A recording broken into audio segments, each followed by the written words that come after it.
Bismillahirrahmanirrahim. Assalamualaikum warahmatullahi wabarakatuh.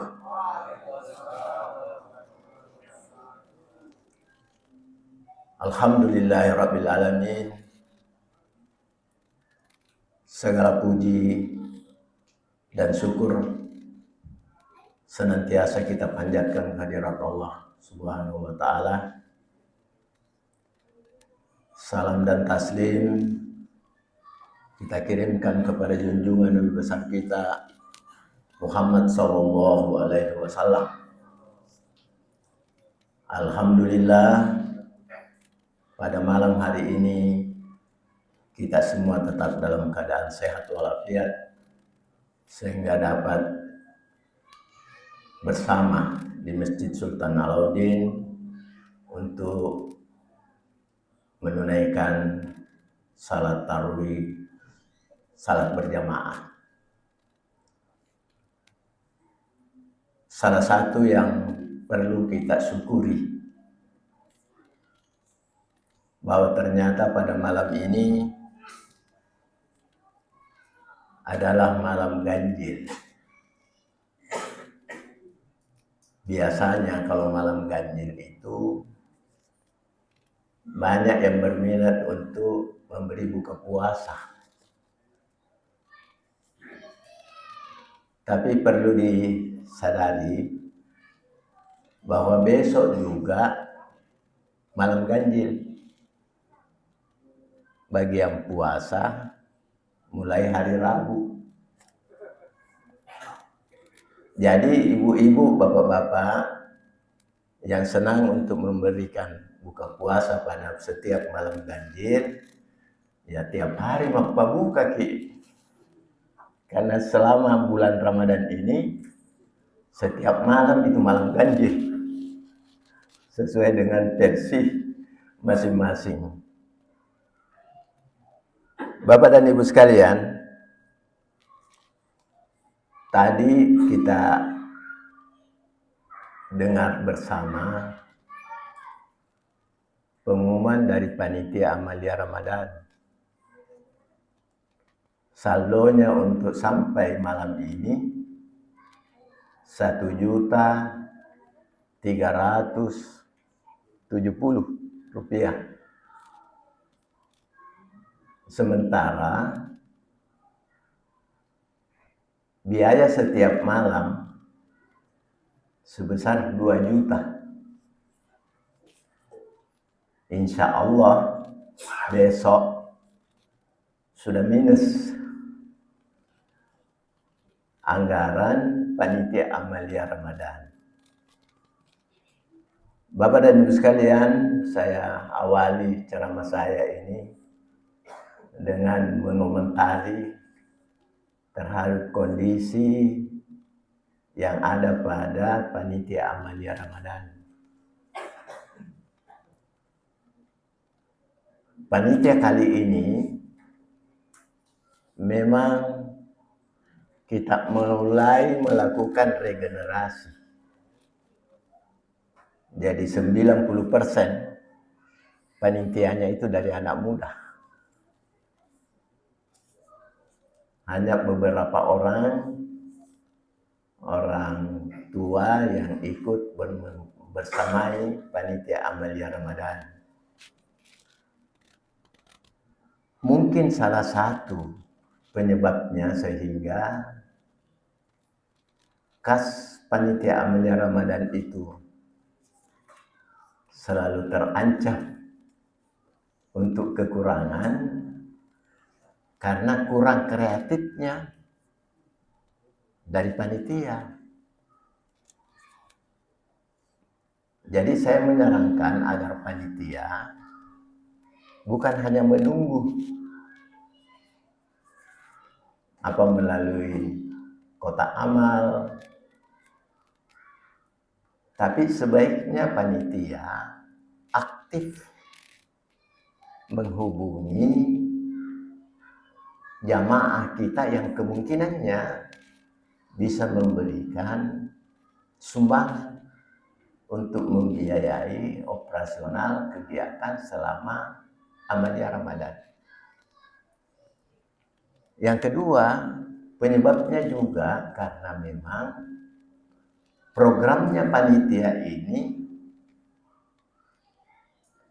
melampaui dari kemampuannya. Ada beberapa memang yang merupakan tambahan program yang akan dilaksanakan selama bulan Ramadan ini, tapi tidak didukung dengan anggaran yang tersedia. Karena itu mungkin melalui kesempatan ini saya selaku pengurus takmir Masjid Sultan Alauddin menghimbau kembali kepada Bapak dan Ibu sekalian jemaah Masjid Sultan Alauddin untuk secara bersama-sama membantu pelaksanaan program yang sudah dicanangkan oleh panitia Ahmadiyah Ramadan, sehingga insya Allah selama bulan Ramadan ini panitia bisa sukses dalam menyelenggarakan apa yang sudah diprogramkan. Bapak dan Ibu sekalian, jamaah Masjid Sultan Alauddin yang saya hormati, ternyata saya memang diberi topik oleh panitia,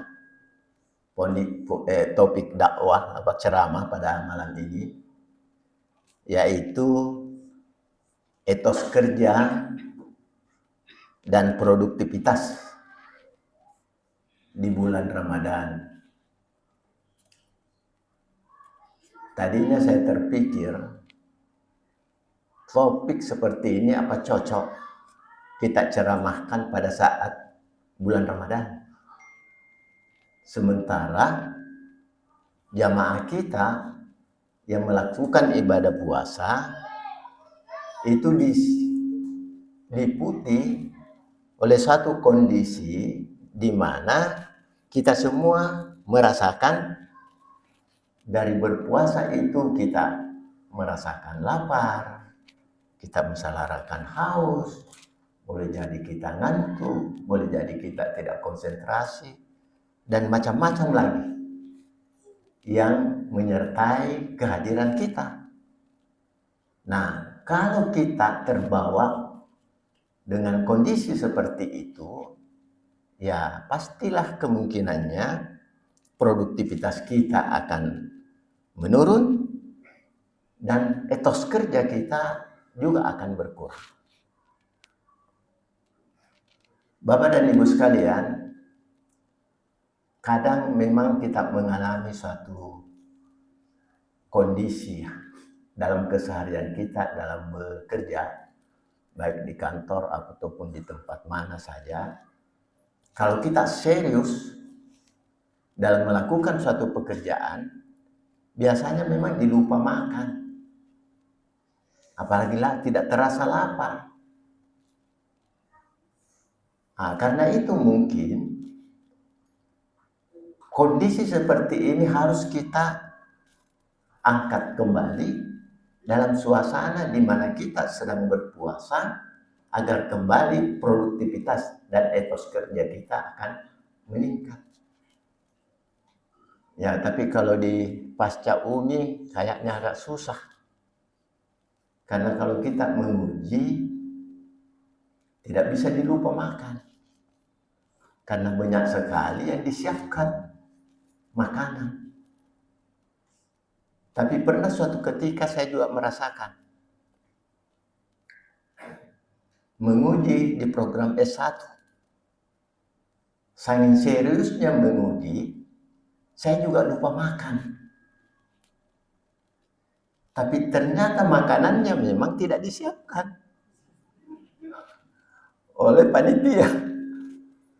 Nah, tapi peristiwa ini mungkin hanya terjadi dalam hal-hal tertentu. Tetapi yang saya ingin katakan kepada ibu bapak sekalian, kalau kita mau meningkatkan etos kerja dan mau meningkatkan produktivitas kita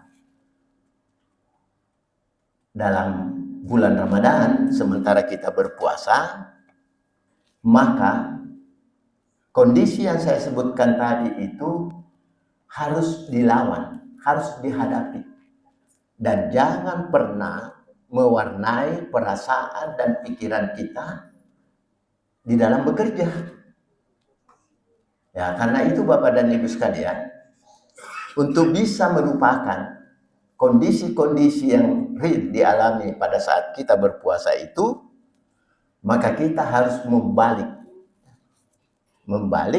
image yang ada dalam diri kita dari diwarnai oleh kondisi-kondisi seperti itu, lalu kemudian kita berpikir bahwa ketika kita berpuasa dan orang yang berpuasa itu sesungguhnya dia akan meraih kemenangan. Jadi kalau kita berusaha, kita harus selalu berusaha, berpikir dan berperasaan bahwa kita berpuasa itu pada akhirnya kita akan memperoleh kemenangan. Minimal kemenangannya dalam bentuk kita akan mendapatkan pengampunan dosa, kita akan mendapatkan kelipat gandaan dari segala amal ibadah yang kita lakukan. Bahkan dengan berpuasa juga dapat menyehatkan jiwa dan raga kita.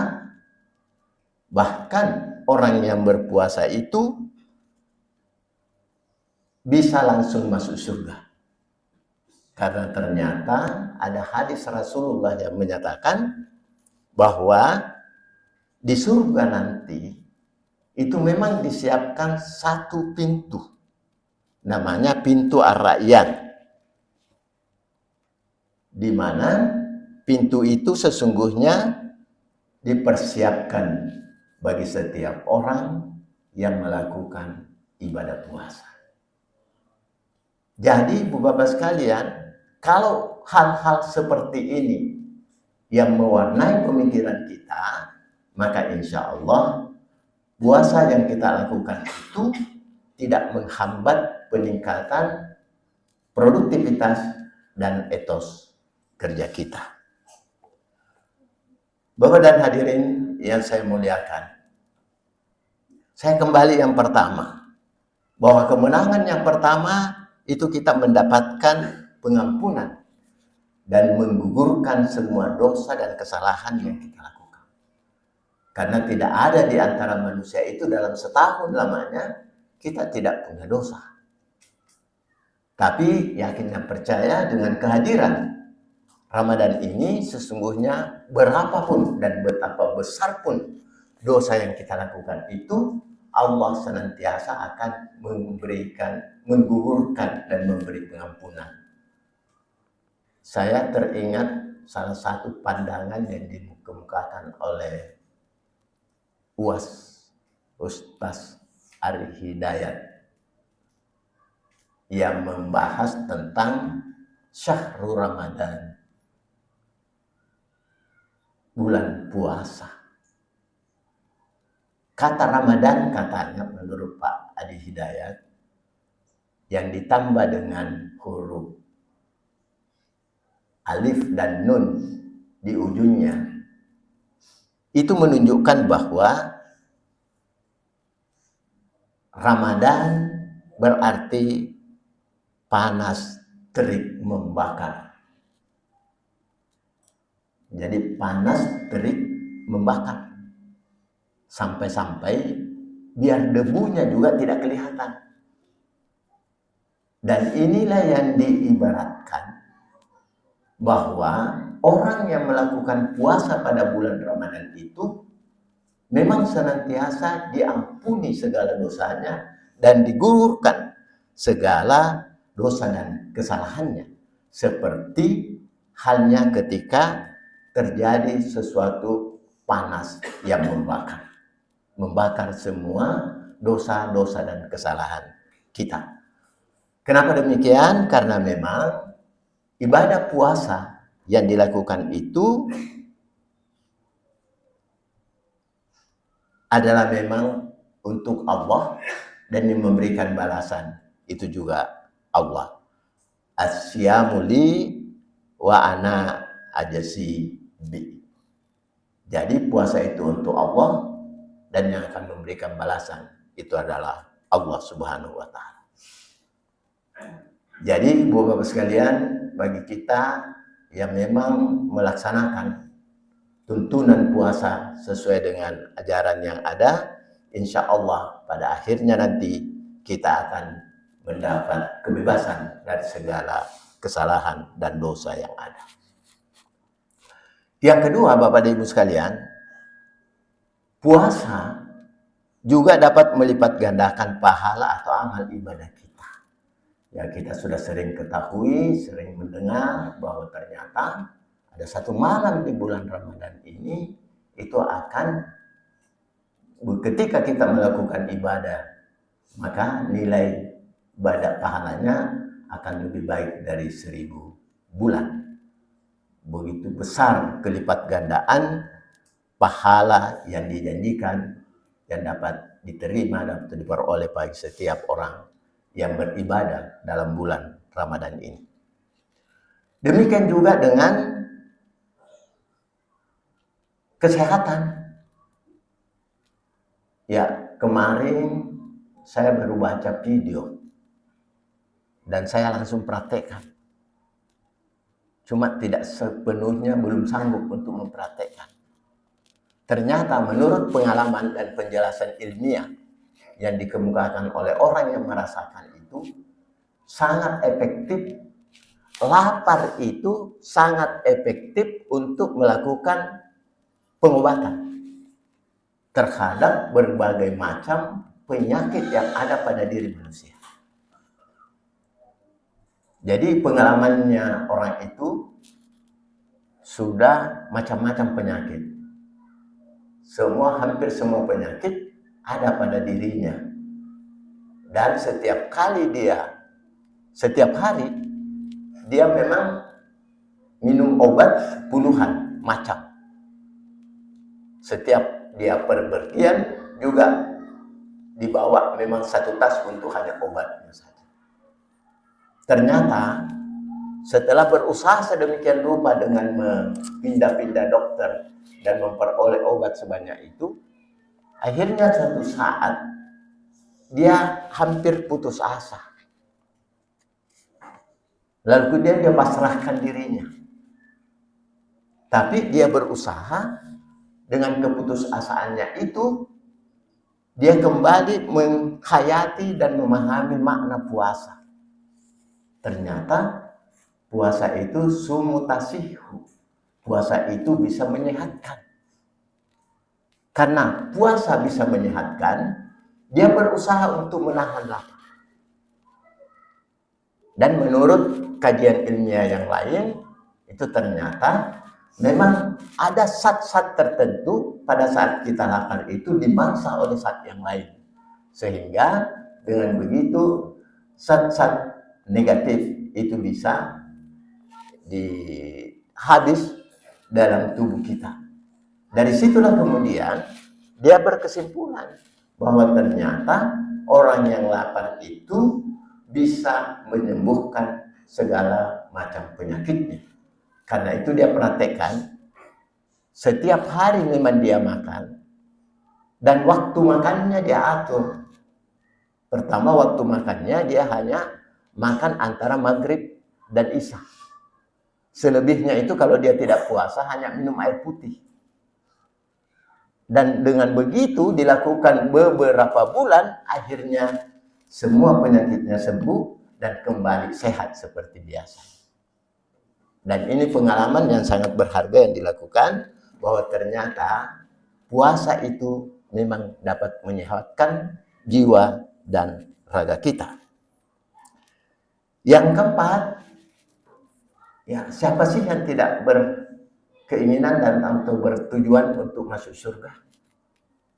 Dengan melakukan ibadah puasa, insya Allah, ya, ketika puasa kita diterima dan semua akibat yang bisa timbul dari puasa yang kita lakukan itu mendapat pengampunan dan dijabah oleh Allah, maka insya Allah orang yang selesai melakukan ibadah puasa itu bisa dijamin untuk bisa masuk surganya Allah Subhanahu wa Ta'ala. Karena itu, ibu bapak sekalian, saya ingin menyampaikan berapa prinsip dasar dalam membangun etos kerja dan produktivitas dalam keseharian kita, dan itu bisa dilakukan kapan saja, tidak mengenal waktu, apa kita tidak puasa atau puasa, semuanya itu bisa dilakukan dalam rangka meningkatkan produktivitas dan etos kerja kita. Dan ini sebetulnya hampir semuanya kita sudah tahu. Kita sudah kenal seperti itu. Tapi yang susah yaitu menegakkannya, mempraktekkannya, dan mengikutinya. Apa saja yang menjadi prinsip dasar etos kerja itu, antara lain adalah kejujuran dan komitmen. Ya, kita tahu kejujuran itu baik, tetapi terkadang kalau kita dapat kesempatan untuk melakukan sesuatu, ya susah kejujuran itu untuk dipertahankan. Tapi kalau kita mau tetap memiliki etos kerja yang islami, yang kuat, maka dalam kondisi dan keadaan apapun juga, kejujuran tetap harus ditegakkan dan komitmen itu harus tetap dilakukan. Terutama yang berkenaan dengan prinsip dasar, peraturan, tata aturan, dan nilai-nilai yang dianut oleh organisasi kita. Itu tetap harus dipertahankan secara bersama. Yang kedua, tekun dan bekerja keras. Ini mudah kita ketahui, tapi kadang untuk mempraktekkan ketekunan itu susah. Apalagi tentang kerja keras. Kita bisa bekerja keras, tapi belum tentu kita bisa bekerja cerdas. Kita bisa bekerja cerdas, tapi belum tentu kita bisa tuntaskan semua pekerjaan yang ada itu. Padahal syarat untuk memiliki etos kerja yang bagus, ketika kita memiliki semuanya itu, kita memiliki ketekunan, kita memiliki bisa bekerja keras, bisa bekerja cerdas, dan juga bisa menuntaskan semua pekerjaan yang ada itu, yang menjadi tanggung jawab kita. Yang ketiga adalah disiplin dan tanggung jawab. Ini juga memang sesuatu ya terkadang bisa saja kita dalam waktu tertentu kita bisa disiplin, tapi dalam hal yang lain terkadang kita abaikan kedisiplinan itu.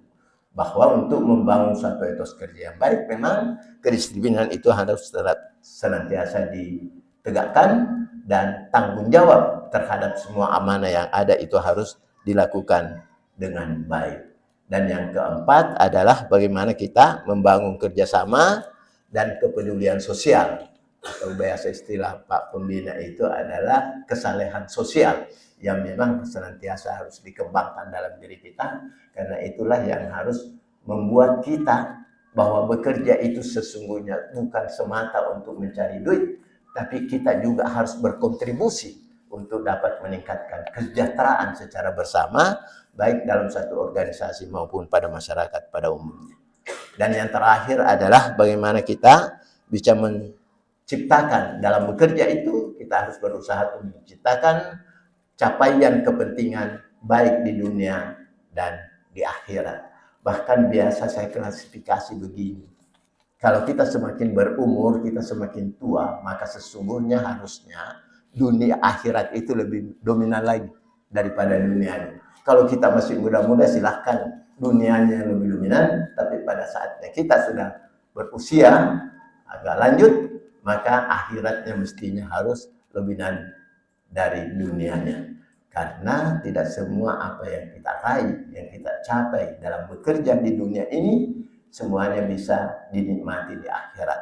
Karena itu apa yang kita sudah dapatkan, apa yang kita sudah peroleh, sedapat mungkin kita berusaha untuk membawa dan menikmati, bukan hanya di dunia, tapi sampai di akhirat, dengan jalan membantu panitia Amalia Ramadan untuk menyelenggarakan program-programnya dengan sumbangan dari Bapak dan Ibu sekalian sebagai jamaah Masjid Sultan Alauddin. Akhirnya saya dapat menyimpulkan bahwa etos kerja dan produktivitas kerja sesungguhnya itu adalah manifestasi dan dari iman dan ketaatan kita kepada Allah Subhanahu wa Ta'ala. Karena itu kita harus bekerja keras dan berusaha untuk melakukan pekerjaan itu dengan sebaik-baiknya. Yang kedua, bekerja dalam Islam bukan semata-mata untuk mendapatkan kepentingan dan kecukupan harta di dunia, tapi mestinya apa yang kita dapatkan itu juga harus bisa dikontribusikan terhadap kesejahteraan kebersamaan umat manusia dan khususnya umat Islam. Dan yang ketiga, semangat dan keyakinan bekerja harus dilandasi bahwa bekerja itu sesungguhnya merupakan ibadah kita kepada Allah Subhanahu wa Ta'ala, sehingga dengan nawaitu seperti itu, apapun yang diperoleh, bagaimanapun hasil kerja yang kita peroleh itu, semuanya akan memberikan keuntungan yang besar. Bukan hanya di dunia, bahkan boleh jadi keuntungan tak terhingga itu menunggu kita di akhirat kelak. Dan itulah yang menjadi sasaran dan tujuan hidup sesungguhnya, bahwa kita memang hidup di dunia ini semata-mata untuk mencari keredaan dari Allah Subhanahu wa Ta'ala. Lebih kurangnya mohon dimaafkan. Billahi taufiq wal hidayah. Assalamualaikum warahmatullahi wabarakatuh.